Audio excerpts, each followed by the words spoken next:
N'allez surtout pas aux toilettes. Voici l'enquête geek. Cette sonnerie, non l'ami, ce n'est pas l'école qui est finie, mais celle des Ghostbusters. Film à succès sorti en 1984 et sa suite en 1989, le phénomène s'est propagé sur plein d'autres supports puisqu'on trouve 2 dessins animés Ghostbusters, des jeux vidéo Ghostbusters et même un comic book Ghostbusters, vous aurez deviné. Rencontre avec Ghostbusters France, la team passionnée qui continue de faire vivre le mythe en n'hésitant pas à revêtir la tenue. Comment avez-vous découvert la franchise, les amis? Ma tante avait enregistré le clip et moi je suis tombé dedans comme Obélix est tombé dans la potion magique. C'est-à-dire qu'après je me suis pas arrêté, j'ai regardé ça tout le temps. Je me suis intéressé à Ghostbusters, il y avait à l'époque un magazine qui s'appelait Pif, ils avaient fait une pochette, la pochette du chasseur de fantômes. Et à l'époque j'avais très peur des fantômes, donc j'ai pris cette pochette et je la gardais sur moi tout le temps. Il y avait le petit logo dessus, anti-fantôme et tout. Donc c'est comme ça que j'ai eu cette histoire d'amour avec SOS Fantôme. Moi c'était en VHS, j'avais 3-4 ans et j'avais piqué la cassette de mon grand frère. Et je le regardais tous les jours chez ma grand-mère avant d'aller à l'école et tout ça. Et puis j'ai pas lâché depuis, c'est mon film préféré. Qu'est-ce qui vous a plu dans le film Ghostbusters.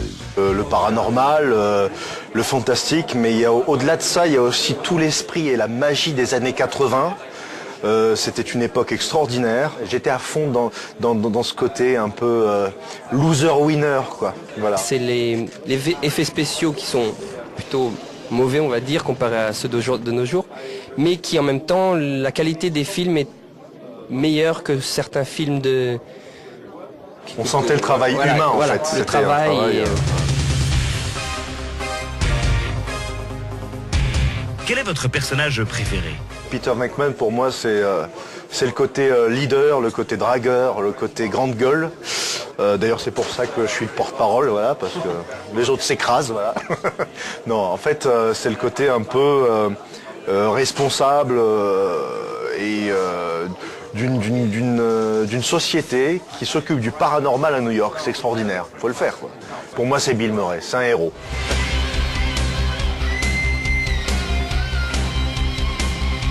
Pourquoi passer au cosplay Ghostbusters? C'est des cosplays assez rares, les tenues sont difficiles à trouver, les matériaux originaux pour faire un proton pack, il faut se lever tôt le matin pour trouver sur certains sites aux enchères. Même là, c'est mort parfois, c'est pas possible. Pour faire un proton pack, ça peut prendre des fois 6 mois à 1 an. Il faut prendre les bonnes pièces pour celui qui veut vraiment quelque chose de bien fait. Surtout que les pièces qui ont été utilisées à l'époque des films n'existent plus la plupart. Par exemple pour les gizmo belts qu'on a aux ceintures, fait avec une calculatrice de l'époque. Et ça qui est fait à la base, ouais. C'est un cireur de chaussures, un cireur automatique de chaussures à la base. Ils en ont fait ça. Des objets donc, voilà, qui n'existent plus puisque c'était de l'époque des années 80 qui maintenant sont très difficiles à se procurer, quoi.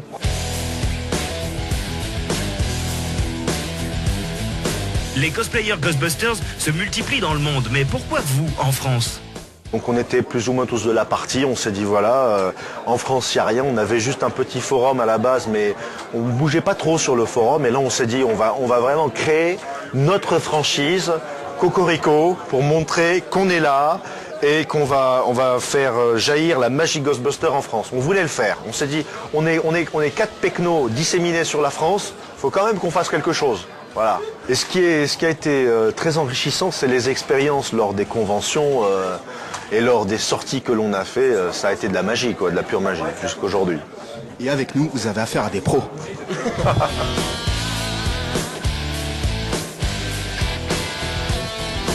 Comment s'organise la vie de l'association? Elle s'organise autour d'activités telles que les conventions en premier lieu.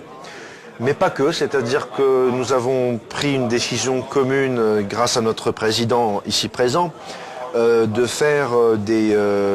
participer à des œuvres de charité notamment, de participer à différentes formes de réunions qui ferait éventuellement la promotion de l'esprit des années 80 ou du fantastique, du cinéma fantastique. Éventuellement une sortie commune avec nos confrères de Ghostbusters Italia, qui sont la franchise italienne, qu'on a rencontré il n'y a pas longtemps, avec qui on a fait un super court-métrage avec effets spéciaux, etc. On essaye de diversifier nos activités. Qu'est-ce qui fait un bon Ghostbusters? Là, je prends le micro. Hein. C'est simple. La différence entre le bon chasseur et les mauvais chasseurs, c'est que le bon chasseur, il a un bon proton pack. Le mauvais chasseur, il a un proton pack en carton. Et un aspirateur. Voilà. Un aspirateur. Voilà. Osez parler, nous sommes prêts à vous croire.